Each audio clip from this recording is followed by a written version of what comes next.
시청자 여러분 안녕하십니까? KBS 9시 뉴스 여러분 안녕하십니까? 여러분 안녕하십니까? 여러분 안녕하십니까? 여러분 안녕하십니까? 오늘의 주요 뉴스입니다. 뉴스룸을 시작하겠습니다. 조중동 조중동이 계속 이렇게 경영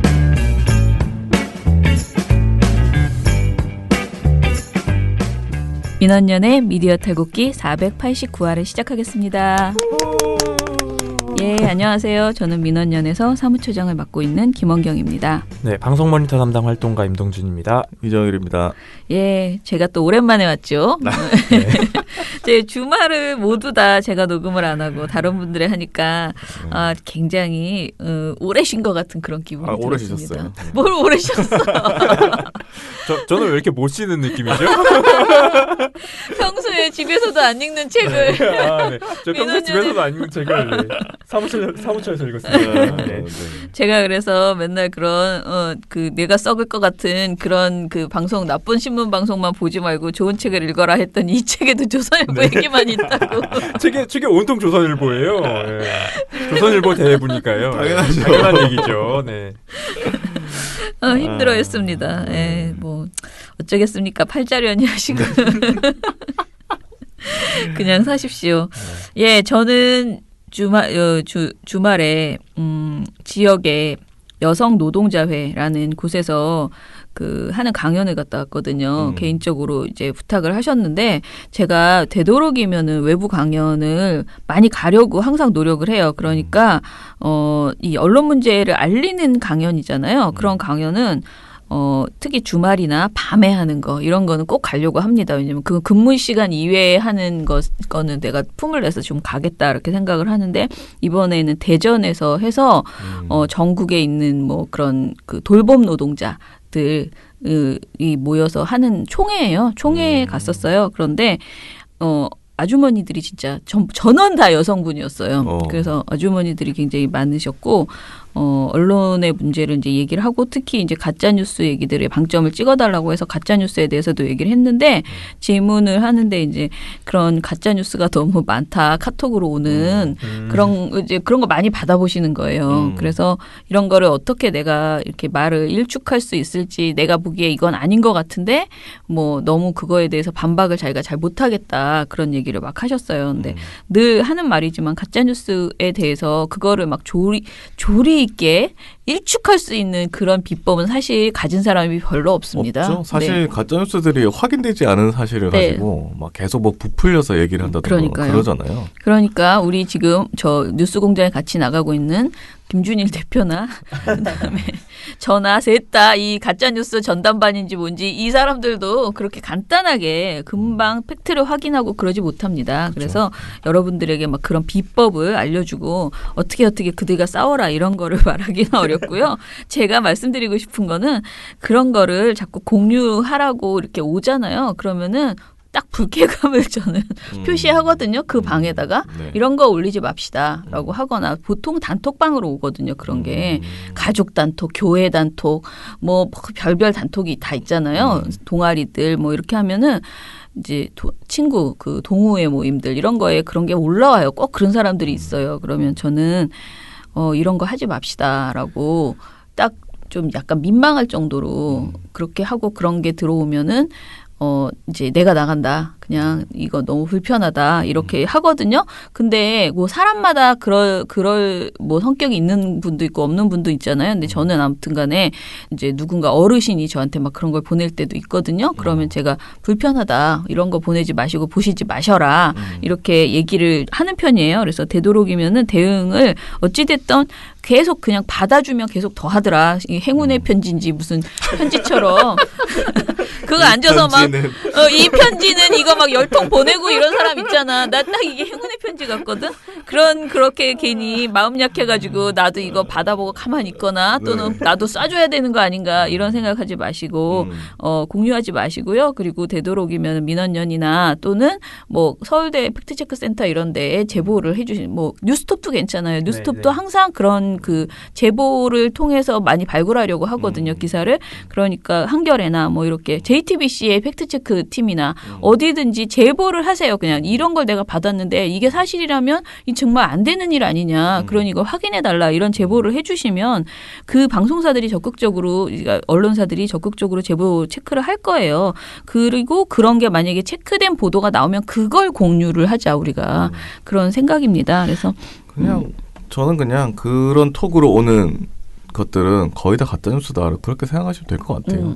아니 뉴스 언론사들이 있는데 굳이 그렇게 톡으로 글자 몇 글자 찌끄려가지고. 근데 정말 그분들이 저한테 한 100개를 보내주셨어요. 그분들이 사전에 저한테 제가 좀 어떤 걸 받고 있는지 알려달라고 했거든.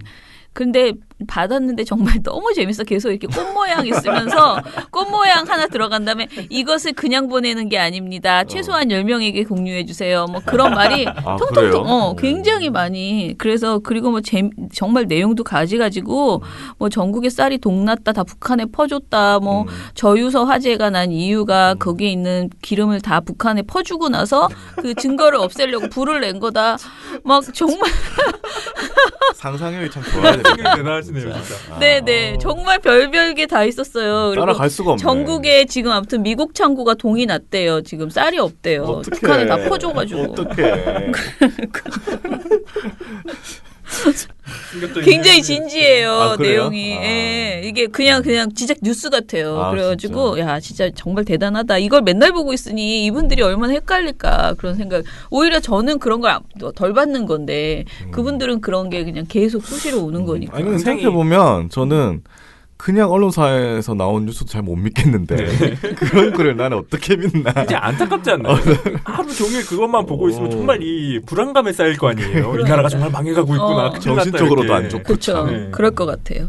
자, 그래서 아무튼 그거 다녀오고 그 다음에 다스베이다가 금요일날 업로드 되는 바람에 다스베이다를 통해서 저희가 이제 사실 미디어 탈국에서는 노상하는 얘기지만은 그렇죠. 지금 방송통신심의위원회가 심의를 참 심각하게 하고 있다. 그 내용을 알려드렸는데 이렇게 뭐 댓글이나 이런 반응이 굉장히 뜨겁더라고요. 네.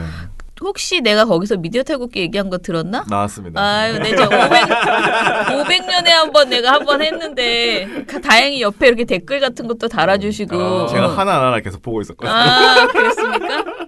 또 그랬습니다. 그래서 뭐 좀 많이 사람들이 좀 들어왔으면 좋겠는데. 뭐 구독자도 많이 는 것 같고요. 아, 그래요? 그러니까 유튜브에도 이거 보고 오셨다고 하시는 분들도 있고. 저희 유튜브 구독자가 무려 10,000명이 넘었습니다. 다행입니다. 몇 주 전만 해도 네, 어지간한 국회의원들도 10,000명 안 되는 사람 많습니다. 6,7,000명밖에 안 됐었는데 네네. 최근 한두 달 사이에 이렇게 늘었습니다. 네, 아무튼 간에 방송통신심의위원회 관련해서 제가 주말에요. 너무너무 열받는 사실 금요일 오후부터 발견한 것인데요. 너무너무 열받는 것 또 하나 발견했거든요. 내가 나중에 알려드릴게요. 방심이. 우리가 또 단단히 당했다는. 그래서 이것까지 얘기를 하고 나서 제가 내린 결론. 방심이 심의 방청단을 조직해서 가서 방청을 하겠다 이제부터. 좀 들어야 됩니다. 진짜 그 얼마나 진짜 헛소리를 하는지 진짜 여러분들도 들으시면 깜짝깜짝 놀라실 겁니다. 민원연 뭐 제가 가던 봉우 씨가 가던 활동가가 한 명씩 돌아가면서 가던 해서 방청을 무조건 들어가고요. 그거 혹시 뭐 방송해달라고 할 수 없습니까? 생방송. 생방송을 해달라는 요구를 하면 안 해줄 것 같은데 몰라. KBS는 해주잖아요. 이런 거라도. KBS는 시청자위원회 같은 걸 일부러 공개하잖아요. 그렇죠. 그런데 방송통신심의위원회는 어떻게 하냐면요. 녹취를 못하게 돼 있어요. 그거를. 그래서 들어가서 듣기만 할 수 있고요. 손으로 열일날 빨리 적거나 컴퓨터로 막 빨리 적을 수는 있는데 녹음기를 갖고 들어가서 또는 핸드폰으로 녹음을 못하게 해요. 모르겠어요. 그 사람들이 그렇게 말을 해요. 그래서 그리고 실제 현장 있잖아요. 그 방에는 들어갈 수 있는 사람이 한계가 있기 때문에 옆방에 이렇게 기자룸 같은 걸 해서 텔레비전으로 보여줘요. 그 회의 모습을. 근데 그 회의 모습을 보여주는 그 텔레비전을 통해서 계속 보면서 기자들이 그걸 타이핑하면서 할 수 있거든요. 근데 저희가 이제 들어가려고요. 제가 왜냐하면 이전에 우리가 한번 해봤어요. 박근혜 정부 때 방청단을 조직해서 들어간 적이 있었는데 그때 이제 하면 이렇게 일어나서 시작할 때 이래요. 오늘 회의는 미디어스에서 무슨 기자, 미디어오늘에서 무슨 기자, PD전에서 무슨 기자, 그리고 민원연에서 누가 오셨습니다. 방청을 하고 계십니다. 이렇게 미리 보고를 하거든요. 근데 그 말이 나름 그 영향력을 줘요. 왜냐하면 아이 불편해 이런 마음이 들잖아요. 민원연이 왔구만. 함부로 말하면 안 되겠네. 이런 생각이 들겠죠. 그래서 어찌됐든 저는 저희는 당연히 누군가가 계속 들어가게 하고 그 다음에 시민들도 같이 가자 이렇게 해서 그게 미리 신청을 해야 돼요. 신청 안 하면 못 하거든요. 근데 이게 또 낮 시간대에 하잖아요. 그 근무 시간에 여러분들 휴가를 내고 가셔야 돼요. 뭐 안 되면은 뭐 그런 거랑 상관없이 나는 가보겠다 하시는 분도 있겠지만 대부분 이제 생업이 있으시다 보니까 좀 마음을 내셔야 돼요. 그래서 한 번이라도 방청을 한 번씩 해보자라는 그런 운동을 좀 해볼까 지금 생각하고 있습니다. 제가 조만간에 모집을 하겠습니다. 내일부터 고문 근절 캠페인 연재한다. 예? 특별 취재반 구성해서 왜 죽었는지 누가 죽였는지 샅샅이 밝혀내. 부장, 그럼 이거는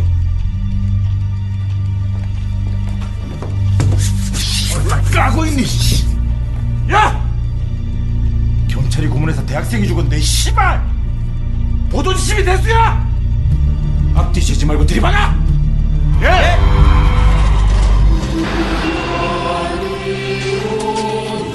우리 민주화의 역사 속에는 자유 언론을 위해 헌신하고 투쟁하신 해직 언론인의 삶이 있습니다.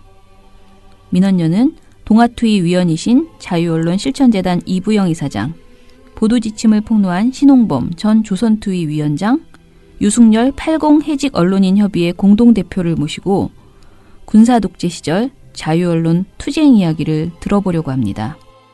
영화 1987 속에 숨어있는 자유언론 투쟁 이야기를 비롯해 여러 영상과 함께 언론인들의 끈질긴 투쟁의 역사를 만나보시죠. 이름도 JTBC 방구석 1열을 흉내내서 민언년 구석 1열로 지었습니다.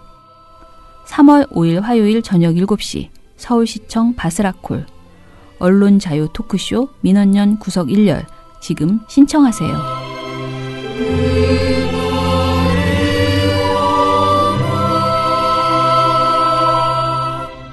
자, 그러면 오늘은 스크랩 없이요. 바로 저희 모니터 보고서를 이야기를 할게요. 자, 이거 하느라고 거의 한 열흘은 붙잡고 있었던 것 그래요? 같아요. 네. 왜냐하면 이게 그럴 만큼 좀 사실은 하나하나 이걸 모으고 판단하고 이러는데 오래 걸릴 내용입니다. 근데 제가 이런 보고서가 나오기를 계속 이제 바라고 지지하고 있기 때문에 일단은 박수를 보내드리고 수고하셨습니다. 네. 저희 방송 모니터 결과 기대되시죠? 열흘이나 붙잡고 있었던 결과 알려드리겠습니다.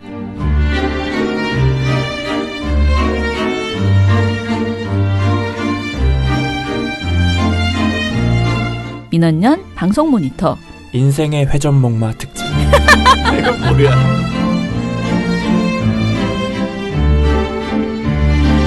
네, 이 곡은 OST인데요. 이 애니메이션 센과 치히로의 행방불명. 아닙니다. 센과 치히로의 행방불명이 아니라 하울의 움직이는 성 OST입니다. 이라는 애니메이션의 OST입니다. 네. 굉장히 좋아하는 노래인데 이 노래 골라온 이유가 사실 제목에 있습니다. 인생의 회전목마. 무슨 뜻이겠습니까? 돌고 돈다는 뜻이죠. 북한 제가 오늘 들고 온 주제가 북한 관련 보도예요. 북한 관련 보도는 돌고 돕니다. 아, 그래요? 네. 저희가 지난번에 저희 원래 강좌를 통해서 이 북한 보도의 문제점을 한번 짚어봤었잖아요. 그때 나온 문제점들이 거의 그대로 돌고 돕니다. 아, 그래요? 네, 그래서 오늘 하나씩 짚어드릴 텐데요. 네. 일단 북한 관련 이슈 어떤 것들이 있느냐. 여러분들 다 아시다시피 가장 큰 이슈인 2차 북미 정상회담이 있죠. 그래서 2월 초부터 이거에 관련된 보도가 엄청나게 나왔습니다. 그리고 실제로도 이슈들이 굉장히 많았죠. 이 2월 27일부터 2월 28일까지 북미 정상회담을 베트남에서 개최한다라는 점이 발표된 것도 그랬고 네. 스티븐 비건 대북정책 특별대표가 또 평양을 방문했잖아요. 또 우리나라에서 왔었고 그래서 조선일보가 닭다리를 좋아한다 뭐 이런 내용을 기사에 실었죠. 이름이 비건인데. 네. 하여튼 뭐 그런 일도 있었고 그리고 북한의 김창선 노동당 서기실장이 베트남에 실제로 16일에 먼저 도착을 했어요. 그래서 현지를 스찰하고 뭐 이런 내용들도 있었기 때문에 보도를 할 만한 내용들이 충분히 있었다라는 점도 있었고요. 그리고 이번 회담의 성격 자체가 1차 회담과는 조금 다르다고 봐야 됩니다. 1차 회담은 양국의 최초로 진행된 정상회담이었고 어떤 관계 정상화라든지 그간의 적대 관계를 청산하는 이런 의미가 있었다면 이번 2차 회담 같은 경우는 실제로 비핵화의 과정들 어떻게 진행해갈 것인지에 대한 이런 과정들을 결정하는 회담이기 때문에 내용과 의제가 굉장히 중요한 회담이라고 볼 수 있죠. 그래서 저희가 북한 관련 보도들을 한번 다 종합을 해봤습니다. 보도량을 살펴봤더니 저희가 모니터를 진행한 게 2월 1일부터 17일까지 8개 방송사의 저녁 종합 뉴스인데 북한 관련 보도가 405건이 나왔어요. 405건. 네. 그러니까 뭐 단순히 8개로 나눠도 한 방송사당 거의 50개씩 한 거죠. 아유, 많이 나왔네. 네. 그래서 이거를 저희가 분류 기준을 나눠서 분류를 해봤습니다. 일단 첫 번째 북미 정상회담 관련 보도. 이게 뭐 그냥 정상적으로 당연히 나올 수 있는 보도죠. 그래서 요걸 하나의 큰 틀로 잡았고, 그리고 북한 하면 뭐가 나오나요? 항상 가십성 내용이 나오죠. 김정은 위원장이 뭐 7살 때 디즈니랜드에 갔다. 막 이런 가십성 내용들 있잖아요. 이런 보도들, 북한 관련된 이런 보도들. 그래서 알고 가십성 싶지 보도. 않아. 네, 그렇죠. 알고 싶지 않은 보도. 가십성 보도. 이걸 또 하나의 틀로 잡았고, 그리고 나머지 주제 같은 경우는 굉장히 많았어요. 그래서 전체를 다 기타로 잡았습니다. 요 2개 빼고는 다 기타로 잡았어요. 네. 이렇게 3개로 분류를 해봤는데요. 분류 결과 북미 정상회담 관련 보도가 350건이 나왔고요. 가십성 보도가 15건, 기타 보도가 40건이었어요. 그래서 사실 저는 좀 보다가 아쉬웠던 거는 가십성 보도가 계속 나오고 있다. 그러니까 이런 가십성 보도는 사실 좀 줄어들어야 되는 게 당연한 거고 하지 말아야 되는 게 당연한 거잖아요. 그런데도 불구하고 15건이나 나왔다라는 거는 좀 실망스러운 부분이었고요. 근데 오히려 405건 중에서 15건이면은 사실 적은 편 아닌가요? 그렇게 많진 않아. 근데 줄어들었다라고 옛날에 비하면 네. 진짜 많이 아니, 줄어든 근데 거야. 사실 북미회담 그 중요한 얘기하는데 가십이 왜 나와요? 그래도 이게 줄어든 거야. 솔직히 인정할 건 인정해야 아니 돼. 이거 무슨 토크쇼도 아니고. 그런데 이 네. 가십이 어디에서 많이 나왔느냐가 핵심적으로 중요한 그렇죠. 건 것 같아요. 아, 그래요? 지금 보니까 MBC, KBS는 단 한 건도 없고요. SBS 한 건, JTBC 한 건이에요. 그리고 나머지는 우리가 말하는 종편 3사에서 다 나왔습니다. 네. 그리고 그중에 탑10은 그러니까 가장 센 거 조선일보, 그러니까 TV조선. 내가 하도 요즘 조선일보 때문에 힘이 들었더니 TV조선이 가장 많이 보도했습니다. 실망시키지 않습니다. 네, 이거 사실 정말 보수적으로 제가 집계를 한 거라서 그래요? SBS, JTBC의 보도도 여러분이 보시기에는 이게 가십성인가라고 생각하실 수도 있을 정도인데 제가 그냥 넣었어요. 이건 정말 보다 가치가 있나라고 생각이 들어서 넣었던 거라서. 네네. 그러니까 뭐 SBS 같은 경우는 북한 여성과 베트남 남성의 사랑 이야기. 막 뭐 이루어질 수 없었던 사랑인데 뭐 북한 정부에서 이례적으로 허가를 해줬다. 막 이런 내용을 보도한 거고. JTBC 같은 경우는 김정일 위원장의 생일에 김정은 위원장이 그 가서 뭐 조문을 한다던가 이런 거에 뭐 김여정 씨가 그 가장 앞줄에 앉았다. 이런 내용을 그냥 보도했어요. 뭐야? 그래서 그건 이걸 당연한 거 왜 보도하지? 당연한 거잖아요. 뒷줄에 앉아야 돼. 네, 사실 그래서 이건 그냥 그대로 가입성으로 제가 넣은 거예요. 근데 뒷줄에 앉으면 보도해야지. 그죠? 네, 뭐 근데 뭐 하여튼 그걸 정말 보도할 가치가 있나라는 생각이 들어서 저희가 가입성을 판단을 했고. 김 위원장의 부인 이설주 여사는 모습을 드러내지 않았지만 여동생인 김여정 당 선전선동부 부부장은 맨 앞줄에 섰습니다. 이를 두고 남북 북미 정상회담 등에서 역할을 하며 정치 전면에 자리 잡은 것이란 분석이 나옵니다. 나머지 같은 경우 TV조선 채널A, 뭐 MBN 같은 경우는 심각합니다. 그래서 제가 뒤에 따로 빼놨어요. 네. 뒤에 걸 들어보시면 되겠고요. 예, 그러면 먼저 북미 정상회담 관련 보도가 이제 어땠는지를 봐야 되는데 사실 저는 이거 분석하기 전에 제가 그랬잖아요. 이 북미 정상회담 할 때 가장 좀 지금 제가 보기에 이상한 것은 도대체 어디서 열리느냐, 이게 뭐가 그렇게 중요해가지고 하루 종일 얘기하느냐. 그냥 뚜껑 열렸을 때 보면 되지. 우리가 그거를 점치는 게 이 국가적으로 이렇게 중요한 일인가? 어디서 열리는 네, 거예요? 어디서 열리는가? 특히 제가 본 건 이제 JTBC였는데 도대체 뭐 저렇게 하노이냐, 뭐 어디 네, 다낭이냐 가지고 양쪽에 다 현장에 기자가 가가지고 무슨 거의 그 있잖아요, 올림픽 그 개최지 그 싸우는 것처럼 다낭일 것이냐 하노이일 것이냐, 장점은 무엇이고 단점은 무엇이고 막 너무 열심히 얘기하는 거예요. 그래서 저게 지금 일반적인 다른 보도에서도 일어나, 저는 이제 뉴스룸만 봤기 때문에 아니면 뉴스룸이 지금 이게 왜 저러나, 왜 저러는 거야 이런 생각이 들었어요. 근데 실제로 이제 통계를 보니까 다른 데서도 대체로 북미회담에 그 장소와 일정에 지나치게 이제 몰두를 했다라는 결과가 나왔네요. 할 게 없어서 그런 거 아닐까요? 네. 근데 뭐 일단 저는 뭐 할 게 많았다고 생각하는데 어쨌거나 네. 분류를 일단 저희도 그래서 이 북미 정상회담도 한번 따로 떼놓고 어떤 주제를 가지고 보도를 했나 해서 분류를 해봤는데 가장 먼저 차장님 말씀하신 장소와 일정 요 관련 내용을 장소 일정으로 저희가 따로 분류를 했고요. 그리고 스티븐 비건 대북정책 특별대표가 이 와가지고 평양에도 갔다 오고 우리나라에 와서도 뭐 실무회담 결과 설명하고 이랬잖아요. 그 실무회담을 다룬 경우에는 실무회담으로 분류를 했고요.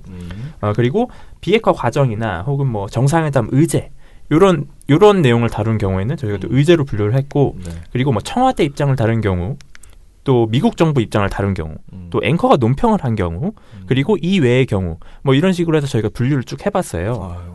네, 그렇게 해서 많이 했네. 일단 좀 세밀하게 분류를 해야지 정확한 데이터가 나오기 때문에 그렇게 분류를 해봤더니 결과가 어떻게 나왔느냐. 전체 350건 보도 중에 148.5건이 장소 일정 보도였어요. 그래서 이걸 수치로 환산하면 43%입니다. 맞네. 그러니까 거의 절반 가까이가 장소하고 일정 얘기만 한 거예요. 그러니까 실제로 우리가 봤던 내용들이 수치에도 드러나는 거죠. 뭐 미국이 선택한 다낭, 뭐 북한이 선택한 하노이, 뭐 이래가지고 보도를 하나씩 냈거든요. 막 꼭지별로. 그러니까 이런 식으로 보도를 하니까 당연히 이런 결과가 나오는 거죠.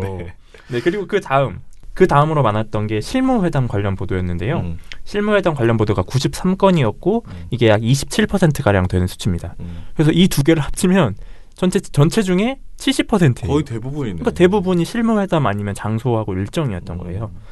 그리고 앞서서 제가 말씀드렸지만 이번 회담 같은 경우는 내용이 굉장히 중요한 회담이다라고 생각을 해서 저는 개인적으로 의제를 다룬 보도들이 많았어야 한다라고 생각을 했는데 의제를 다룬 보도들은 실제로 71.5건밖에 안 됐습니다. 그러니까 이걸 수치로 환산하면 20% 정도예요. 그러니까 전체 보도 중에 한 20% 정도만 의제를 다룬 거라서 사실 이번 회담이 굉장히 중요한 회담이고 이 회담 결과에 따라서 우리나라뿐만 아니라 이 한반도 전체의 상황이 달라질 수 있는데 이 의제는 너무 소홀했던 게 아닌가라는 생각이 좀 들었습니다. 근데 의제는 또 기존 언론들에서 좀 알기가 힘든 부분이 있지 않나요? 그렇죠. 뭐 예상을 해야 되고. 그렇죠. 예측해야 되는 부분이지만 저는 그렇다고 하더라도 회담 결과에 이런 의제가 들어간다면 뭐 우리 한반도에 이런 정도의 영향을 끼칠 수 있다. 이 정도의 보도는 충분히 할 수 있었다고 보거든요. 아니, 일단은 장소하고 일정은 뉴스 가치가 사실상 없다니까요. 열리면 그렇죠. 그때 하면 돼. 그러니까 맨 하루에 뭐 몇 곳씩 이거를 점치고 앉아 있는 게 좀 이상하다는 그러니까 이런 거죠.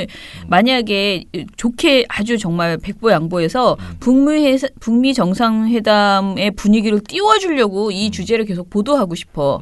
그래서 장소가 아직 확정 안 됐고 일정도 확정이 안 됐으니까 맨날 할 거다 여기서 할까 저기서 할까 막 이런 얘기를 하면서 분위기 막 띄워주는 거지.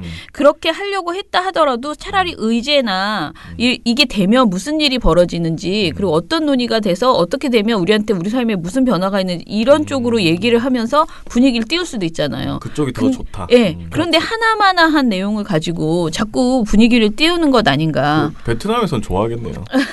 그러게요. 네. 도시들 계속 비춰주고 하면 관광 효과가 날 것 같기도 그러긴 하고 하겠네요. 막. 네네.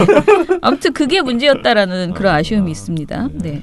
네. 그리고 저희가 하나 더 분석을 한 게 그러면 의제 중에서 이 20%를 차지한 의제 중에서는 어떤 게 보도됐나 해서 의제도 다 나눠봤어요. 첫 번째로 비핵화 관련 보도 그리고 종전선언 관련 보도 그리고 제재 완화 관련 보도 이렇게 세 가지로 나눠봤고 그리고 그 외의 것들을 한번 살펴봤는데 그러니까 이런 의제들을 뭉쳐서 다룬 경우는 저희가 의제 종합으로 분류를 했고요. 그리고 특이하게도 주한미군 철수를 다룬 방송사들이 있었습니다. 여기서 주한미군 철수가 나왔어요? 네, 나왔어요.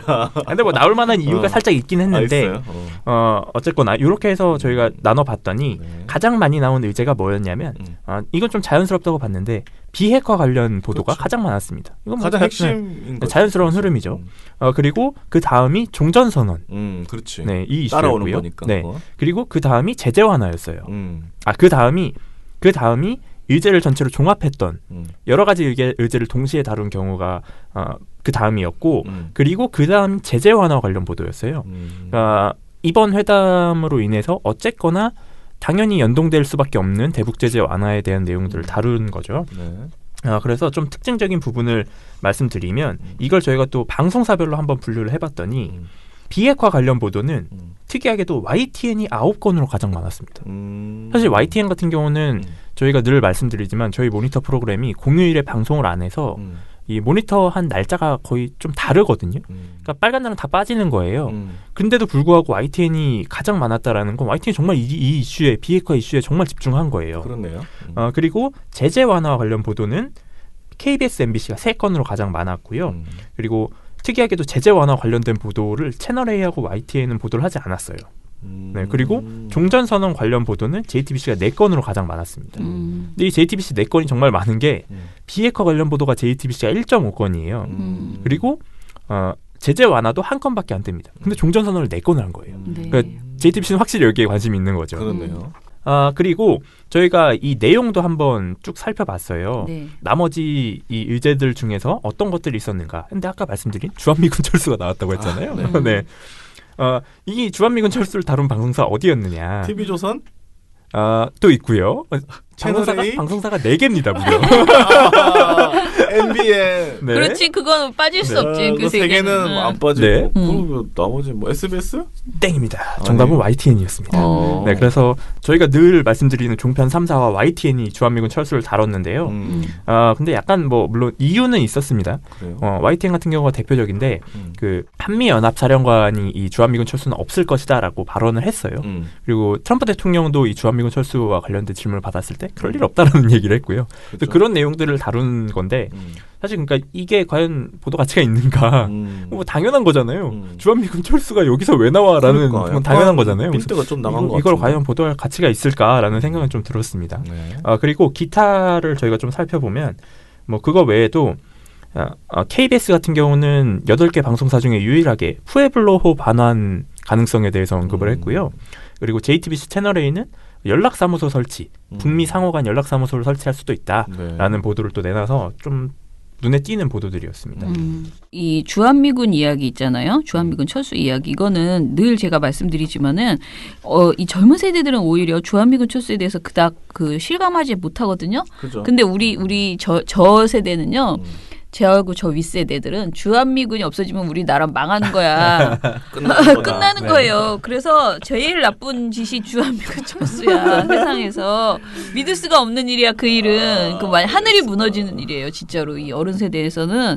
그래서 이 감정을 어떻게 됐든 이 키워드만 들어가면요. 주한미군 철수만 들어가면은 일단은 바짝 긴장을 하는 거죠. 그래서 조금이라도 갈등이 있거나 뭐 이 철수라는 언급, 이 철수 관련한 조금의 언급이 나오면 정말 큰일 나거든요. 그러다 보니까 이런 주제가 나오면은 무조건 보도를 하고 보는 그런 경향이 있죠.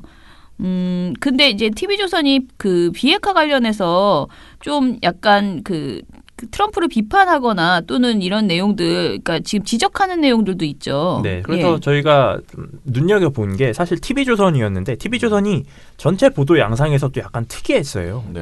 저희가 이걸 방송사별로 보도량을 확인해 봤더니 1위가 JTBC였고 2위가 MBN이었어요. 그래서 JTBC는 70건이었고요. 전체 북한 관련 보도가. 네. MBN은 65건이었습니다. 그리고 그 다음 3등이 TV조선이었어요. TV조선 네. 54건을 보도했거든요. 네. 근데 이거를 북미 정상회담 이슈로 한정을 해보면 TV조선 순위가 확 바뀝니다. 그러니까 사실 그대로 가거든요. 제 1등도 이 북미 정상회담 관련 보도에서 1등도 JTBC예요. JTBC 60.5건을 관련 보도를 냈고요. 2등도 MBN입니다. MBN이 57건을 냈어요. 그럼 당연히 자연스럽게 TV조선이 3위로 와야 되잖아요. 근데 TV조선의 실제 북미 정상회담 관련 보도를 체크해봤더니 38건밖에 안 됩니다.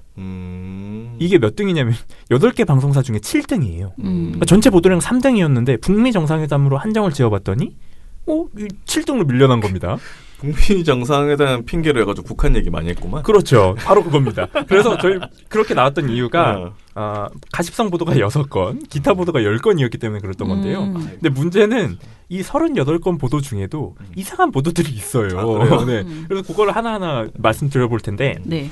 대표적인 예시가 이 폼페이오 국무부 장관 입에서 네. 대북 제재 완화 이야기가 처음으로 이렇게 직접적으로 나왔습니다. 음. 제재를 완화하고 종전선언 얘기도 했어요. 그러니까 이거는 그래서 어떻게 해석을 해본다면 북한이 정말 적극적으로 나온다면 이런 것들 이 제재를 완화해주고 경제적으로 정말 살 수 있게끔 도와주고 종전선언을 해서 한반도의 평화를 유지시켜주는 그런 일을 할 수 있다라고 언급을 한 거잖아요. 그러니까 니네 비핵화 적극적으로 해 이거거든요. 근데 그 얘기가 나오니까 TV조선이 어떻겠습니까?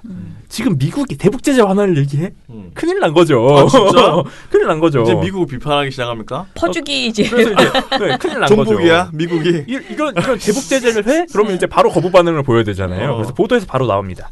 TV조선이 무슨 내용을 다루냐면 미 의회에서 미국 정부에다가 이렇게 가면 안 된다라고 반감을 표하고 있다. 근데 이러면 미국 정부가 비판을 받아야 되잖아요. 근데 그 화살이 우리 정부에게 옵니다.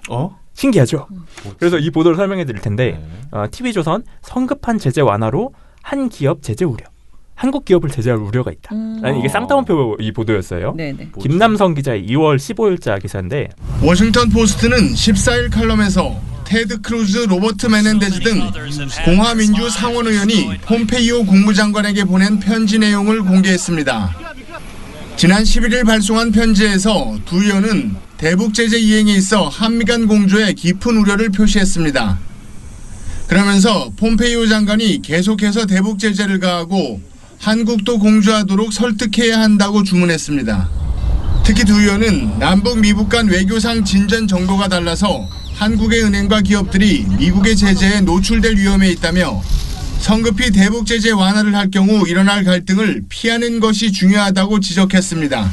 이런 내용인데 이 내용을 누가 했냐면 미국의 공화당 민주당 하원 그러니까 실제 의회에서 이렇게 얘기를 했다라는 거예요. 이 내용은 누가 봐도 미국 정부를 공격하는 거잖아요. 니네 그렇게 하면 안 돼라는 거잖아요. 근데 TV조선이 이걸 어떻게 해석을 하냐면 성급히 대북 제재 완화를 할 경우 일어날 갈등을 피하는 것이 중요하다고 지적했습니다. 2차 미북 정상회담을 앞둔 상황에서 한국 정부가 미국과 상의 없이 대북 제재 완화를 시도하면 안 된다는 경고로 풀이됩니다. 우리가 그런다 그랬어? 이렇게 하는 거예요. 이렇게 얘기를 하는 거예요. 이게 무슨 소리야? 근데 이게 어디 논리랑 똑같냐면 자유한국당의 논리랑 똑같습니다. 그래요? 오늘자 혹시 뉴스공장을 들으신 분들 있을지 모르겠지만 김학용 의원이 나와서 이거랑 똑같은 얘기를 했어요. 지금 우리 정부가 더 적극적으로 지금 대북 제재를 풀어주려고 하고 있다. 막 경협이라는 이유로 이런 주장을 하는 거거든요. 근데 TV조선은 이미 2월 15일부터 주장한 거예요. 같이 나오신 분이 말도 안 되는 소리라고 막 얘기하셨는데 엄청나게 비판을 했거든요.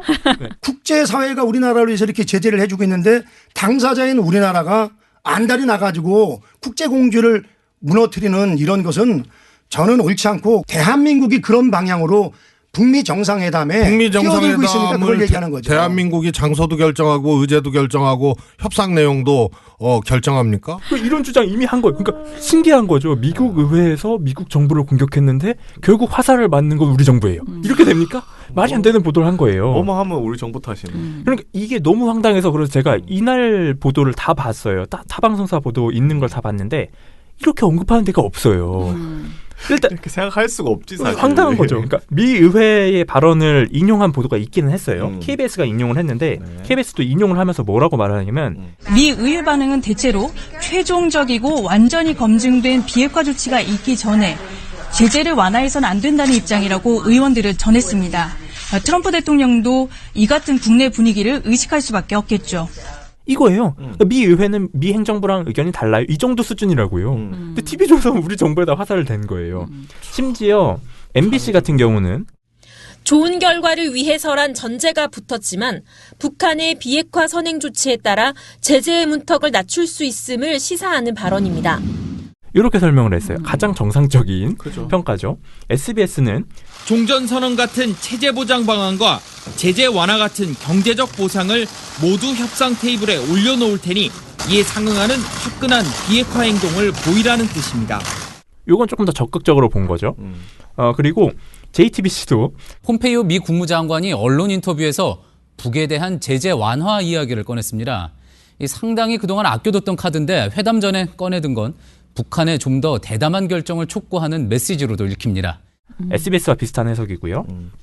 MBN도 미국 행정부의 이 같은 목소리는 북한이 충분한 실행 조치에 나선다면 제재 완화에 전향적으로 나설 수도 있다는 의미로 김정은 위원장의 결단을 촉구한 것으로 해석됩니다. 이렇게 평가했어요. TV조선 혼자서만 그렇게 떠들고 있는 거예요. 2차 미북 정상회담을 앞둔 상황에서 한국 정부가 미국과 상의 없이 대북 제재 완화를 시도하면 안 된다는 경고로 풀이됩니다. 우리 행정부가 잘못하고 있다고. 왜 잘못하는? 아무튼 우리는 꼼짝 마라 지금 그거야. 가만히 있는데 왜 그래? 더 꼼짝 말아야 돼. 아무것도 하면 안 됩니다. 숨 드시면 안 돼. 이 사람들이 보기에는. 그러니까 이 TV조선이 38건 보도 중에도 이런 식으로 보도를 계속 한 거예요. 근데 문제는 사실 저는 이 정도는 그러니까 TV조선이 굉장히 좀 어렵게 꿨다. 그렇잖아요. 막 미의회 발언 막 가지고 오고 이런 다음에 스리슬쩍 집어넣은 거거든요. 이거 진짜 스리슬쩍 집어넣은 거예요. 근데 대놓고 이 이상한 보도가 확실하게 있습니다. 뭐냐면 트럼프 대통령의 비핵화 발언이 바뀌었다. 이걸 비판합니다. TV조선이 드디어 트럼프를 비판하고 나선 거예요. 네, 신기하죠? 근데 트럼프 대통령 물론 비판받을 만한 지점이 있습니다만 네, 어쨌거나 근데 희한한 지점을 비판합니다. 제목부터 확실하게 나오는데 제목에서 뭐라고 나오냐면 단지 북 핵실험 원치 않아 미묘한 발언. 이게 첫 보도였고요. 이어지는 보도에서 CVID 화살표 오른쪽하고 단계적 비핵화 화살표 오른쪽하고 실험 원치 않아. 이게 보도 제목이에요. 다 따옴표거든요. 아 트럼프 네. 얘기가 그렇게 네, 이렇게 바뀌었다. 네. 약간 온건하게 바뀌었다. 이렇게 바뀌었다. 이렇게 바뀌었다라고 비판을 하는 거예요. 점점 그래서, 원하는 게 작아지고 있다. 뭐 그죠? 그런 네. 거지. 예. 그래서 뭐라고 설명을 하냐면 TV조선이 자, 특히 비핵화의 목표의 부분에서는 핵무기 제거에서 핵 동결 쪽으로 낮춰 잡는 분위기입니다. 지들이 낮춰 잡았다고도 안 해요. 잡는 분위기라고 하는 거예요. 네. 그러고 나서 이 발언들 쭉 다 보여줘요. 보도에서 이렇게 바뀌어왔다. CVID라고 했다가 이렇게 했다. 그런 다음에 이 정수양 기자가 뭐라고 평가를 하냐면 일각에선 비핵화 협상이 장기간 교착될 경우 북한의 핵보유국 지위만 인정해 줄 것이란 우려도 나옵니다. TV조선 정수양입니다. 이렇게 설명하거든요. 근데 이 우려를 누가 이렇게 주장하냐면 자유한국당이 이렇게 주장하거든요. 오늘 아침 뉴스공장을 들어보시면은 그 똑같아요. 네. 일각 자유한국당. 네, 이렇게 비판을 한 거예요. 네. 근데 잘 생각을 해보자고요. 정말 트럼프 대통령이 이 비핵화 핵무기 제거에서 핵 동결로 입장을 바꿨나? 라는 걸 생각을 해봐야 된다는 거죠. 그래서 제가 가장 최근에 트럼프 대통령이 뭐라고 했는지 봤습니다. 제가 인용한 보도가 한겨레의 황준범 특파원 보도인데 트럼프 궁극적으로 북 비핵화 긴급한 시간표는 없어 이거였거든요. 이게 19일에 한 발언이에요. 트럼프 대통령이 뭐라고 말했냐면 우리는 궁극적으로 북한의 비핵화를 볼 것으로 생각한다. 이렇게 얘기를 했어요. 다만 나는 긴급한 시간표를 갖고 있지 않다. 이렇게 얘기를 했어요. 이런 식으로 얘기를 해온 걸 보면 목표를 낮춰 잡은 게 아니라 비핵화에 대해서는 확실하게 강경한 입장이에요. 근데 대신 이 말들을 들어보면 급하게 하진 않겠다. 그렇죠. 급하게 하진 않고 차근차근 하겠다라고 얘기를 한 거예요. 그러니까 신속한 비핵화에 대해서는 부정적이지만 북한 비핵화 과정에 대해서 핵 동결로 목표를 낮췄다? 이렇게 평가하는 것 자체가 굉장히 오버라는 거죠. 전혀 아니죠. 네, 말이 안 되는 얘기예요. 그리고 두 번째, 이 TV조선이 화살표 쳤던 그 방향, 그게 과연 맞는가? 잘 생각을 해봐야 된다는 거죠. 핵실험 중지와 핵시설 폐기는 비핵화 과정의 당연히 출발점이죠. 그래서 작년에 북한이 이 풍계리 핵실험장을 폐쇄한 거잖아요. 그걸 언론에 보도한 거고 보여줬던 거고. 그리고 자연스럽게 이런 과정을 단계적 비핵화로 봐야 되는 거잖아요. 그러니까 이런 단계적 비핵화가 최종적으로 진행이 됐을 때 TV조선이 언급한 완전하고 검증 가능하며 돌이킬 수 없는 비핵화. CVID라는 거죠. 그러니까 TV조선이 이걸 보도할 거였으면 화살표 방향을 바꿨어야 된다라는 거예요. 이렇게 보도를 하지 말라는 거예요. 화살표 방향을 바꿔야지 정답인 거잖아요, 사실은. 말도 안 되는 보도를 이렇게 내보낸 겁니다. 비핵화 관련 보도도 그렇고 트럼프 대통령을 비판하는 것도 그렇고 TV조선이 뭔가 굉장히 이상한 보도들을 내보낸 거예요. 황당한 내용들입니다. 근데 이제 말이야 말장난처럼 할 수는 있죠. 왜냐면은 말이 좀 처음에는 막 서슬이 시퍼랬는데 좀 약간 약해지는 것 같아 그런 느낌이 들 수는 있는 거잖아요. 하는 말이. 예. 그런데 저는 TV조선이 그러면 우리는 그렇게 보여요라고 이건 해석의 여지인 거잖아요. 트럼프 대통령의 발언을 TV조선이 무슨 앵커 브리핑이나 이런 걸 통해서 나는 좀 말이 바뀌는 것 같아요. 좀 서운해 이렇게 얘기할 수는 있어. 그렇죠. 앵커 그런데 지금 이게 이제 리포트이고 리포트가 말을 어떻게 정리하냐면 아까 말한 것처럼 일각에서는 비핵화 협상이 장기간 교착될 경우 북한의 핵 보유국 지위만 인정해 줄 것이라는 우려도 나옵니다. 이거는 굉장히 일각이라는 그 말도 안 되는 우리가 아주 전형적으로 쓰는 그런 수법을 통해서 이거 이제 완전히 마치 비핵화라는 의지가 없어지고 오히려 핵 보유국으로 그냥 인정만 해주고 그냥 지나갈 것처럼 얘기하는 그런 수준의 보도거든요. 그래서 이거는 사실 이렇게 리포트로 보도하면 이거는 사실은 오보죠. 오보. 우리가 말하는. 근데 또 일각이라고 했으니까 자기네들은 또 네, 그죠. 일각에 이런 의견이 있습니다. 이러면서 또 항의하겠죠. 네. 참 답답합니다. 그러니까 의견과 그 사실을 좀 구분해서 보도하라. 이게 사실 요즘 초등학생들한테도 언론 교육할 때 그 얘기 많이 하거든. 사실과 의견을 좀 분리하라고. 근데 얘네는 그걸 분리를 못해 보면은. 자꾸 의견을 집어넣어 보도 속에 슬쩍슬쩍 사실 있냐. 그게 정말 심각합니다. 그러면은 이제 우리 보고서의 사실은 하이라이트는 이거 같아요. 예, 이것 때문에 이 보고서가 팔릴 이유는 요거 하나밖에 없다는 생각이 드는데, 자, 가십성 보도. 두둥 게다가 이 가십성 보도가 TV조선에 몰려 있습니다. 얼마나 기대가 되십니까? 네, 아, 근데 저는 이번 모니터를 하면서 TV조선은 클래스가 다르다. 왜요? 이런 느낌 확실히 듭니다. 왜냐하면 TV조선이 일단 보도량이 가장 많아요. 앞서도 말씀드렸지만 6건이었고요. 그리고 채널A가 4건, MBN이 3건, SBS, JTBC가 1건 이렇게 있었는데 가십성 보도가. 네. 근데 정말 TV조선을 나머지 방송사들이 따라올 수가 없습니다. 분명히 나머지 방송사들도 보도가 굉장히 이상하고 나쁘거든요. 근데 TV조선을 비교해서 보면 멀쩡해 보여요. 저게. 문제인데 하여튼 그래서 내용을 저희가 말씀을 드릴 텐데, 일단 뭐가 나오냐면 김정은 위원장이 방중을 해서 성인병 검사를 받았다. 건강검진을 받았다. 이런 내용이 나오고요. 그리고 문재인 대통령이 지난 평양 정상회담에서 묵었던 백화원 초대소의 소장이 공개 처형을 당했다. 또 공개 처형 이런 내용이 나옵니다. 그러니까 이런 이 두 가지 주제가 일단 TV조선만 보도했어요. 단독이에요? 그냥 혼자서 막 나가는 거예요. 단독이라고 얘기는 안 하고. 단독은 아닙니다. 단독은 아니에요. 이유가 있긴 한데 일단 다 말씀드려볼게요. 네. 자, 먼저 김정은 위원장이 방중을 해서 건강검진을 받았다라는 이 황당한 보도는 TV조선 리포트 김정은 1월 방중 때 성인병 정밀검진, 요 보도입니다. 백대우 기자의 보도였어요. 일단 이 김정은 위원장이 건강검진을 받았다, 중국에 가서. 이 보도가 출처가 있습니다. 아, 그래요? 신기하죠. 일본 비즈니스 저널이라는 곳에서 이걸 보도를 했어요.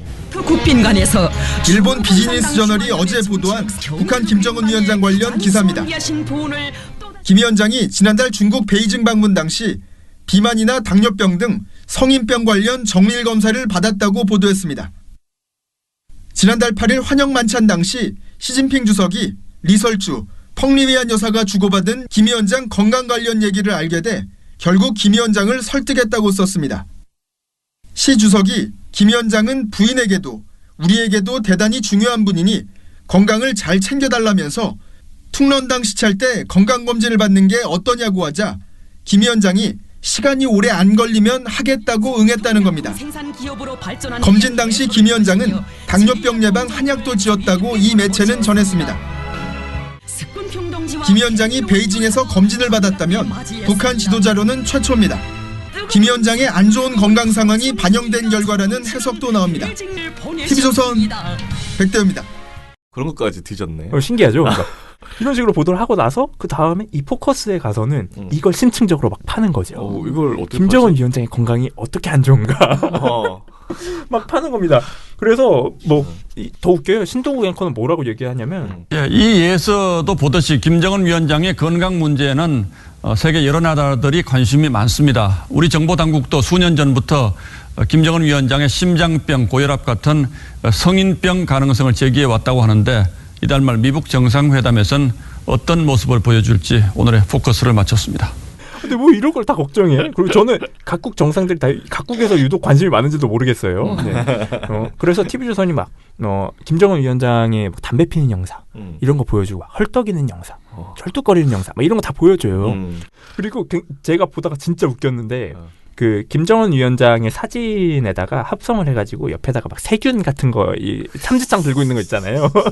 이런 걸 해서 고혈압, 당뇨, 불면증, 통풍 막 이런 거 해놓는 겁니다. 열심히 한다, 열심히 해 진짜. 이런 게 지금 저녁종합뉴스 보도에 나오고 있는 거예요. 김정은은 2013년 김정일 사망 2주기 때 헝클어진 머리, 초점 없는 눈빛을 보여 폭음설, 피로 누적설 등 말들을 낳았습니다. 2014년에는 다리를 절뚝거리며 걷는 모습을 보인 후 석 달 뒤에야 공개석상에 나타났습니다. 지난해 판문점에서 열린 남북정상회담 때는 어깨를 들썩이며 숨을 몰아쉬고 도보다리 산책 후에는 흥건히 땀을 흘렸습니다. 가족력도 있습니다.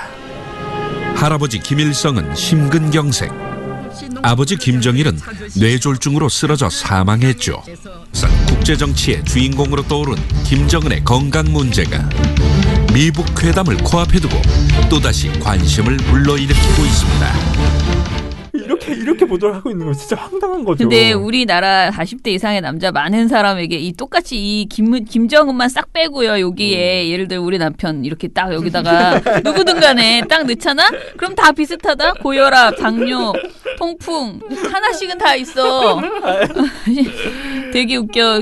이 삼지창이 정말 귀엽네요. 네, 어쨌거나 이런 식으로 보도를 한 거예요. 진짜 황당하잖아요. 네. 아, 그리고 백화원 초대소 소장 보도 같은 경우는 뭐라고 설명을 하냐면 네, 뒤로 보이는 이곳은 지난 평양회담 때 문재인 대통령이 묵었던 숙소 백화원 초대소입니다. 당시 정상회담을 앞두고 개보수를 한 것으로 알려졌는데 정상회담 이후에 이 백화원 초대소 소장이 공개 처형을 당했습니다. 무슨 일이 벌어진 건지 정수영 기자가 취재했습니다. 대북 소식통은 당이 돈이 없어 개보수를 하기 힘들자 소장이 잘 보이기 위해 개인 돈으로 개보수를 실시했다고 전했습니다. 정상회담 이후 김정은 위원장이 이 소식을 듣고 어떻게 돈이 그렇게 많냐며 소장의 검열을 지시했는데 소장 자택에서 미화 300만 달러가 발견된 것으로 알려졌습니다. 소장은 결국 부정부패 혐의로 평양의 한 거리에서 공개 처형됐습니다. 통일부는 이번 사안에 대해 관련 정보를 갖고 있지 않다고 했습니다. TV조선 정수양입니다. 본인들도 통일부에 의해서 확인되지 않은 정보다 라고 지들이 오피셜로 이렇게 얘기를 한 거예요. 그러니까 이거는 또 다 빠져나갈 구멍이 있는 거지. 네. 통일부는 이렇다라고 반론을 분명히 실어줬잖아요. 근데 TV조선은 정확하게 빠져나갈 구멍이 있는 것들만 보도를 합니다. 이제 그 이유를 설명드릴 텐데 가장 먼저 보도했었던 김정은 위원장이 방중 당시에 건강검진을 받았다. 이 보도가 가장 먼저 나왔던 게 일본 비즈니스 저널 보도였다라고 말씀드렸잖아요. 네네. 그래서 비즈니스 저널 보도 북한 김정은 중국에서 정밀 검사 건강에 위험한 징후거나 폭식으로 그렇죠. 성인병의 가능성. 네, 이 보도를 2월 6일 날 낸 거예요. 그래서 제가 이거 관련 보도를 한번 찾아보려고 검색을 해봤더니 정말 받아 쓴 방송사 언론사가 TV조선하고 한국일보 정도밖에 없어요. 그러니까 이 두 개가 받아 쓴 거예요. 근데 받아 썼네, 한국일보. 근데 이 보도가 진짜 웃긴 게 제가 가서 이거를 번역을 해서 다 읽어봤는데 출처가 없어요. 보통 조선일보도 이런 북한 보도를 할 때에는 출처를 밝히거든요. 뭐라고 밝히냐면 익명의 북한 소식통, 뭐 북한의 정통한 소식통 이런 식으로 밝히잖아요. 출처가 없어요. 그냥 기자가 막 썼어요. 그냥 이거 정말 말 그대로 소설인 것 같아요. 이걸 읽어보면은 마치 그러니까 하나의 막 완성된 드라마 하나를 보는 것처럼 일본 비즈니스 기자가 이걸 보면은 뭐 김정은 위원장이 방중을 했는데 뭐 리설주 여사가 담배를 펴서 걱정이다라고 시진핑의 와이프에게 말을 했더니 시진핑이 김정은 위원장에 가서 당신은 뭐 우리에게도 중요한 사람이니 건강검진을 받아보지 않겠냐 뭐 이런 얘기를 하는 겁니다. 그래서 건강검진을 받았다라는 거예요. 근데 굉장히 구체적으로 썼는데 출처 자체가 하나도 없어요. 그냥 기자가 쓴 거거든요. 그래서 이게 어디서 확인됐다라는 내용 자체가 없는데 TV조선이 그냥 이걸 그대로 들고 온 거예요. 들고 와서 썼으니까. 들고 와서 그냥 뭐 검증, 사실관계 검증 이런 거 없어요. 그냥 보도하는 겁니다. 심지어 이 언론이 어떤 언론이냐면 굉장히 극우 성향의 언론인데 실제로 이게 마치 한 기자의 연재 형식으로 칼럼처럼 연재되는 기사였거든요. 그래서 제가 다른 기사들을 봤더니 완전 극우 성향이 드러나요. 위안부 재단, 작년에 화이치유 재단이 해산됐잖아요. 그거에 대해서 기사를 썼는데 문재인 정부는 국제 상식이 통하지 않는다. 그 이유가 국제적으로 합의한 이 조항에 의해서 설치된 재단인데 그걸 일방적으로 해산했다라는 거예요. 그러면서 문재인 정부 비판하는 거죠. 근데 이 정도는 약과입니다. 왜냐하면 제가 보다가 강제징용 판결에 대한 기사도 있더라고요. 그래서 들어가서 봤더니 이건 이미 제목부터 제정신이 아닙니다. 제목이 이거예요. 한국 강제징용 판결. 주한미군 철수, 화살표, 북, 남한 군사 공략, 화살표, 한국 흡수 최악의 시나리오. 제목에서 약간 옛날에 저기 중앙일보 이정재 그죠, 칼럼 생각나요. 한 달 후 대한민국 뭐 이런 건데 이것도 굉장히 황당해요. 한미 관계가 악화되면 최악의 경우 한국 주둔 미군의 철수로 이어질 수 있어 미일 양국의 신뢰를 잃은 한국은 북한과의 화해를 서두르다가 북쪽으로 흡수될 가능성마저 나온다. 이렇게 주장을 하고 있어요. 이 일본의 비즈니스 저널이. 그러니까 종합해 보면 이 정도로 극우 성향을 가진 일본 매체에 신뢰도도 낮은 출처도 없는 보도를 TV조선이 사실 검증도 없이 그대로 들고 와서 보도를 하는 거예요. 그러네. 이런 식으로 보도를 하고 나서 그러고 나서 김정은 위원장 건강이 어떻고 뭐 가족력이 어떻고 이렇게 떠들고 있는 겁니다. 진짜 한심하게 짝이 없는 보도인 거죠. 그리고 백화원 초대소 이것도 빠져나갈 구멍이 있어요. 시작점이 어디였느냐? 조선일보였습니다. 이건 TV조선의 자매사죠. 조선일보의 그 김명성 기자, 탈북 기자죠. 네, 김명성 기자의 보도였는데 일단 이거 보도 제목이 이겁니다. 집에서 미국 돈 300만 달러 나왔다. 북 백화원 초대소 소장 공개 처형. 이거였어요. 근데 이 기사도 똑같습니다. 늘상 말씀드리지만 저희 신문 모니터 보고서에서 한번 나왔던 것 같은데 여기도 통이 나와요. 통통통 특집이었잖아. 네. 네. 그래서 이 기사에서 출처가 평양 소식에 밝은 대북 소식통이었습니다. 그러고 나서 뭐 익명의 소식통 한 2명 정도가 더 나와요. 그러니까 이것도 온전히 출처는 익명의 소식통뿐인데 네, 카더라예요. 이것도 이걸 그대로 가지고 온 거예요.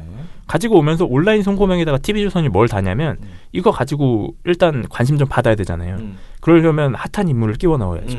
그래서 문재인 대통령을 끼워 넣습니다. 네, 그래서 온라인 보도 제목이 이거예요. 문 대통령 묵었던 북 백화원 초대소 소장 공개 처형 당했다. 이런 식으로 조선일보 제목에도 없는 문재인 대통령 끌어와서 이렇게 집어넣는 겁니다. 이런 식으로 보도를 하고 있어요. 이렇게 보도를 하면서 친동우 앵커는 심지어 사실관계를 확인할 의지도 없습니다. 이 건강검진 보도를 하면서 뭐라고 말하냐면 북한 김정은 위원장이 지난달 중국 베이징을 방문했을 때 성인병 관련 정밀 검사를 받았다고 한 일본 매체가 보도했습니다. 북한의 최고 지도자가 베이징에서 검사를 받았다면 이건 대단히 이례적인 일이어서 배경은 물론 그 결과도 궁금하죠. 백대우 기자가 취재했습니다. 건강검진 결과가 궁금하다고 막 이렇게 떠들고요. 그러고 나서 김 위원장의 건강 문제는 각국이 유독 관심이 많다. 막 이런 얘기 하잖아요. 본인들의 보도를 타당성화하기 위해서. 네. 근데 정작 웃긴 건 이 보도를 8개 방송사 중에 TV조선만 했다라는 거. 각국의 관심이 정말 많은데 왜 우리 언론은 이렇게 관심을 가지지 않고 TV조선만 관심을 가지는지 의문입니다. 정말로. 이게 진짜 흔히 말하는 아님 말고식의 카더라 보던 거죠. 건강이 나빠지기를 기원하는 거 아닐까요? 약간 그런 느낌 들지 않아? 이 살균맨이 이렇게 여러 곳에 있다라는 거를 막 보여주는 그런 보도는 나쁠 것이야. 나쁠 것이야. 나빴으면 좋겠어. 나빠야 해. 막 이렇게 지금 보도가 나가고 있는 거 아닌가? 그런 생각이 드네요. 자, 아무튼 간에 그 일본 언론의 저는 사실 이 일본 언론의 성향을 잘 모르니까 비즈니스 저널이 어느 수준의 그 평가를 받고 있는지는 모르겠지만은 아까 그 기사를 쓴 그 기자의 보도들은 정말 일관성 있게 대부분이 다 카더라성 보도고 그리고 자기중심적인 일본의 시각에서 이제 적은 그런 보도잖아요. 근데 이런 내용을 굳이 이렇게 자기가 정말 조금의 그 추가적인 취재 없이 이렇게 받아 쓰는 거는 사실은 굉장히 부끄러운 그러니까 자기 수준을 TV조선이 그렇게 낮춰보는 거죠. 진짜 그렇죠. 황색 저널리즘을 그대로 베끼는 그런 보도 수준이다라는 것을 보여주는 거죠. 제가 심의를 넣을 건데요. 방심이가 어떻게 반응하는지 한번 보겠습니다. 제 생각엔 이거 기각할 것 같아요. 왜 그건 이런 거 당연히 기각이야. 출처가 있다고 수준 어떻게 보고 지금. 이 정도 가지고는 택도 없어. 간첩이 있어도 지금 다 봐주는 세상인데 말이야. 근거가 있습니까? 네. 마무리하면서 기타 보도 중에서 좀 지적할 거 있는지. 기타 보도 중에서 네. 그리고 저희가 분류를 한 것 중에 기타로 분류된 게 있었잖아요. 근데 네. 기타 분류 중에서 의미 있다고 생각을 한 게 개성공단하고 금강산 관광 재개 요거에 관심을 보인 방송사들이 있었어요. 어디였냐면 MBC, JTBC였습니다. 신기하게도 이 두 방송사만 따로 리포트를 냈는데 개성공단 같은 경우는 남북 최고의 경험으로 평가받을 수 있는 사업이었죠. 그죠. 정말 말도 안 되게 중단이 됐던 사업이고 그리고 그 사업에 들어갔었던 지금 기업들이 굉장히 어려운 상황이에요. 네. 이 장기화되면서 그래서 이 기업인들부터가 일단 이 사업만이라도 어떻게 풀렸으면 좋겠다라고 이야기를 하시는 분들이 굉장히 많고 그리고 그 안에서는 정말 아무 문제 없이 지냈는데 이렇게 정치적인 이유로 중단이 되는 것은 말이 안 된다라는 주장을 꾸준히 해오셨거든요. 그리고 금강산 관광 같은 경우는 대표적인 이 북한의 관광 사업 중에 성공을 한 케이스잖아요. 그래서 네. 10년간 중단되기 전까지 2008년 중단되기 전까지 190만 명 이상의 관객이 왔다 갔다 했다고 하더라고요.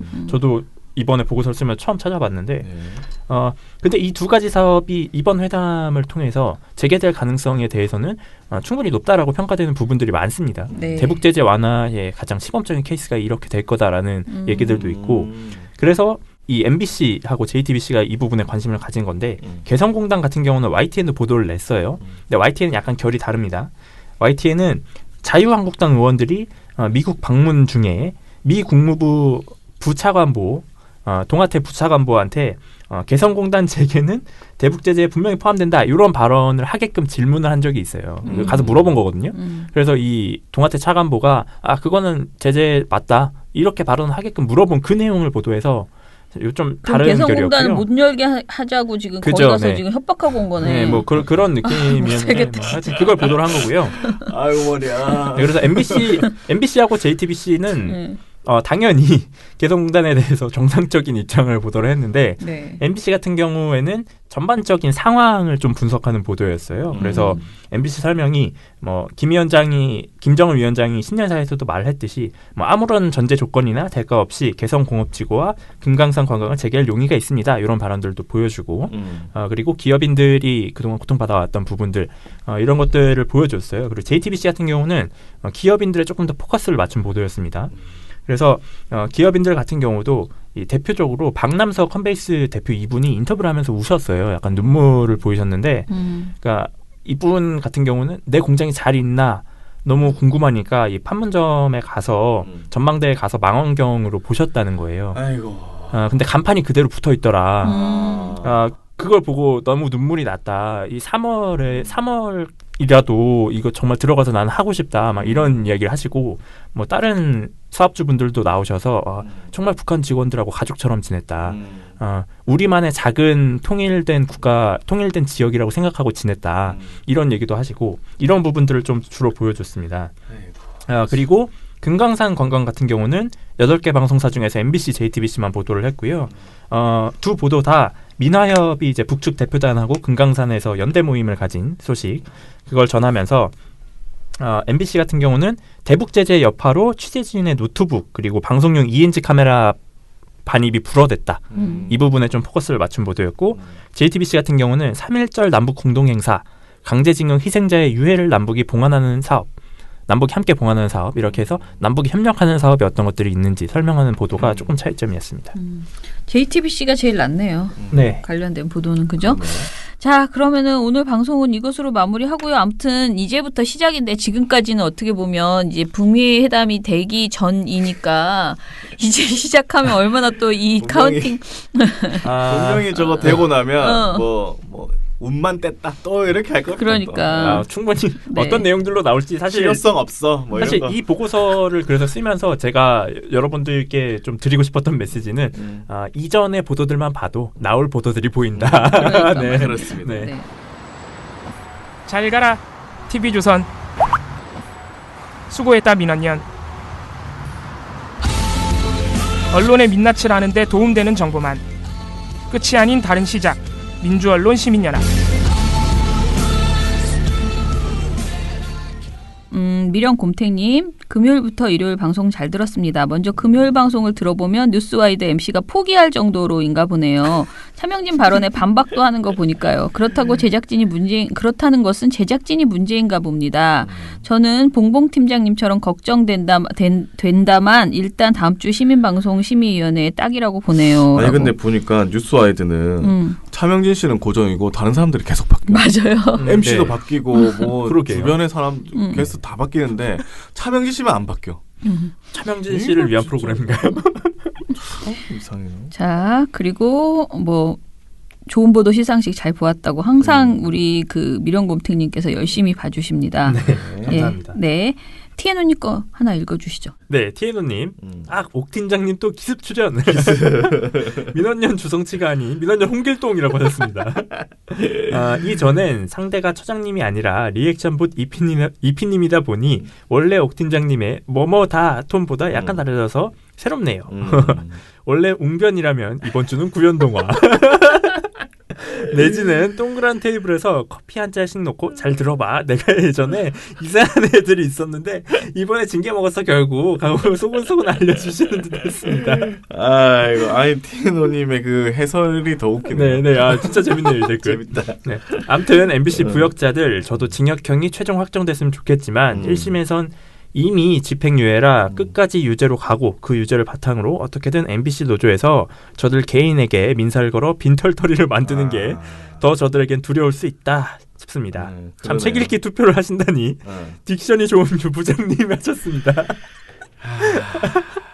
네, 네, 지난 책 읽기를 하면서 제가 같은 문장을 한 5번 읽었습니다. 그래서 이정일 PD님께서 굉장히 힘들어하셨는데 유민지 팀장님이 나오시면 좀 나아질 거라고 봅니다. 저는. 저만 아니면 되니까요. 어찌됐든 떠넘기는 거야? 아 재밌네. 아니 근데 투표를 하기로 했어요. 그래서? 아니 좀 댓글로 처장님 나오시라고 써달라 그렇게 했는데 이게 투표가 돼버렸네요. 자, 고이양이 아빠님, 김세욱 팀장님과 이정일 PD님만의 미디어 탈곡기 잘 들었습니다. 꽤 많이 상쾌했습니다. 아, 그런가요? 다스베이다에서 김원경 처장님 오랜만에 볼 수 있었습니다. 오랫동안 다스베이다 마지막을 시민방송심의위원회 영상으로만 봐서 아쉽기도 하고 한편으로는 다행이라는 생각도 했습니다라고 하셨어요. 네. 그래서 아무튼 초심짱이라고 외칠 수 있는 정혜원이 자신의 목표라고. 아무튼 감사합니다. 쓰레기들은 지금만이라도 모두 닥치고 들으십시오. 민주언론 시민연합 짱 하셨습니다. 감사합니다. 이처진 386님, 언론이 제 역할을 하는 것까지는 바라지 않아도 보편적인 국민들의 정서도 대변하지 못할 것이라면 차라리 없느니만 못하다는 생각을 민원연을 통해서 절실히 체감하고 있습니다. 물론 언론에 대한 사명감을 가지고 불의에 항거하는 올곧은 기자들이 있기에 그나마 이 나라에도 언론이 있다고 명함이라도 내밀 수가 있지요. 언론을 개인의 이익과 사주의 보신을 위해서 해놓고 부끄럼 없이 화를 내는 모습은 차라리 이 사회의 암덩어리가 아닐까요? 라고 하셨습니다. 민원연의 강건함을 요구할 수밖에 없어 늘 죄송합니다. 국민의 의무 중 많은 부분을 민원연에 쏟겠습니다. 힘내십시오 하셨습니다. 감사합니다. 예, 그리고 미련곤택님이 저의 다스베이다 나간 네. 제 이날 상태가 정말 아니었거든요. 아시다시피 아침에 뉴스공장 나갔죠. 그 다음에 막 정말 하루 종일 너무 바쁘다가 밤에 여기 제가 그날 또 그 여성단체에서 하는 심사를 갔다가 여기로 곧장 갔는데 너무너무 피곤한데 제 앞에 하는 양지열 씨와 서기호 판사가 진짜 끊임없이 끝날 듯 하면서 이제 희망 고문. 아, 이제 끝나겠지 하는데 또 하시고. 나중에는 그 수다쟁이 김어준 씨도 지쳐가지고 이제 내려가라고 그만하라고 그렇게 근데 너무 피곤한 거예요. 제가. 그래가지고 막상 올라갔을 때는 정말 진이 다 빠졌었는데 이게 그림에 보이더라고. 딱 보니까 내 상태가 되게 안 좋고 지쳐 있어 보이더라고요. 자, 시사잡기 정관용입니다. 들으셨다고 미련곰택님이 또 쓰셨어요. 네.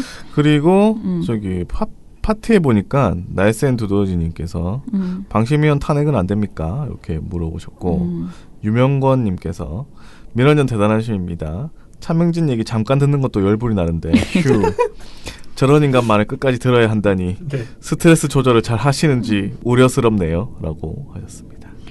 메멘토 모리님, JTBC, MBC 저녁 뉴스에서 좋은 보도상 탔다고 자랑하네요. 민원연의 위상이 계속 올라가는 것 같아서 뿌듯합니다. 늘 좋은 방송 감사합니다.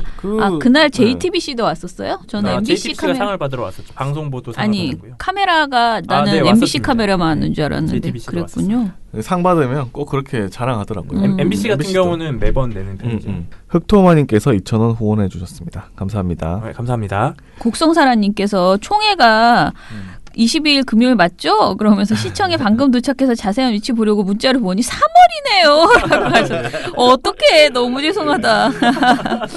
아이고 너무 부지런해도 탈이요. 예, 3월 20일 다음 달입니다. 다음 달에 꼭 뵙겠습니다. 그때는 이제 지쳐가지고 안 오시면 안 됩니다. 네.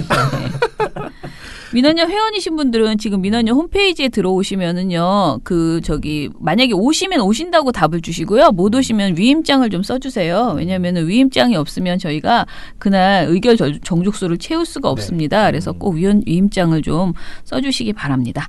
자, 그러면 민원연 미디어 탈곡기는 내일은 방송 모니터 신문 모니터 보고서로 찾아뵙겠습니다. 민원연의 미디어 탈곡기는 내일도 열심히 털어드리겠습니다. 탈탈탈 안녕.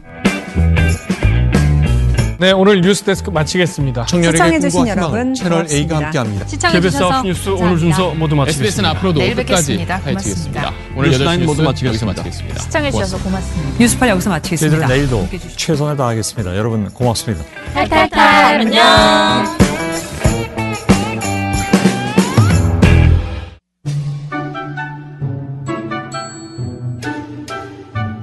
당신 주위에 가장 믿을 수 있는 시민단체를 떠올려 보세요. 어떤 단체인가요?